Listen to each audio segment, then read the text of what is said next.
Hey everybody, so it's been a couple of weeks since we talked about the William Nylander contract situation in Toronto, and so I just wanted to give a quick update on that.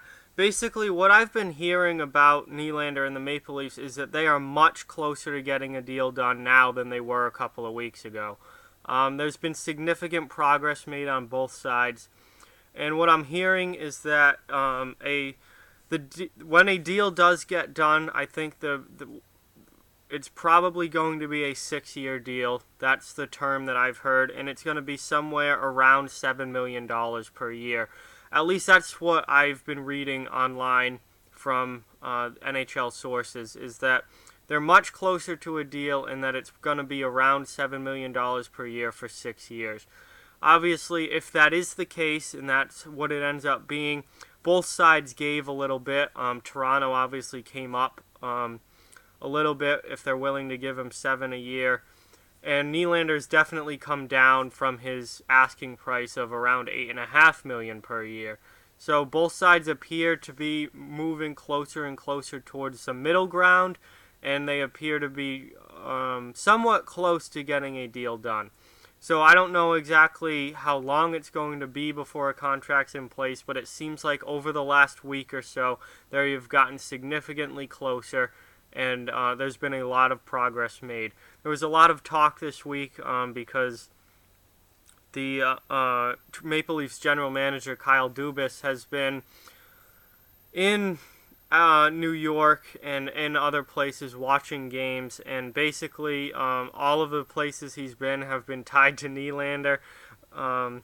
Some people were thinking it was for trade purposes, but I don't think so. I fully expect Nylander to be back in a Maple Leafs uniform and sign a long-term deal with the team, which I think would probably be his best bet, considering Toronto looks like a team that's going to be a cup contender going forward.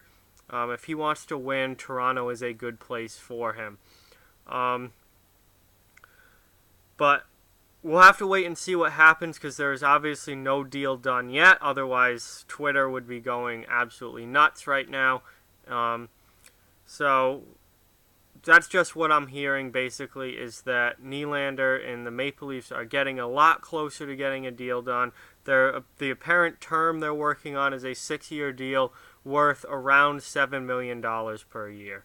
So we'll see if that's actually the case or not, and we'll see how quickly they can get an official deal signed.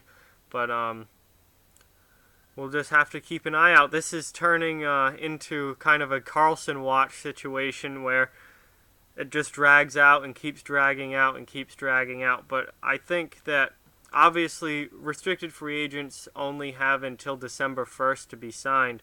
So there is a deadline here where they have got to get something done if they're going to this season. And I don't think Toronto wants to trade Nylander. I don't think Nylander wants to be traded. But the longer this drags out, something's got to happen at some point. So I expect a deal to get done, and a deal to get done rather soon, I would think. And it certainly seems like they're getting a lot closer. So just an update there on the William Nylander situation. Again, I don't know exactly what's going on. I'm not in their inner circle or anything. But based on what I've heard, a deal's close, 6 years, around $7 million. They're probably just arguing over money at this point, and we'll have to wait and see what happens. So like, comment, share, subscribe, follow on social media, check out offthewallhockey.com. All those links are down in the description below. Keep spreading the word about this channel. Let's keep this thing growing. Thank you very much for watching. I hope you enjoyed the video, and I'll talk to you guys soon.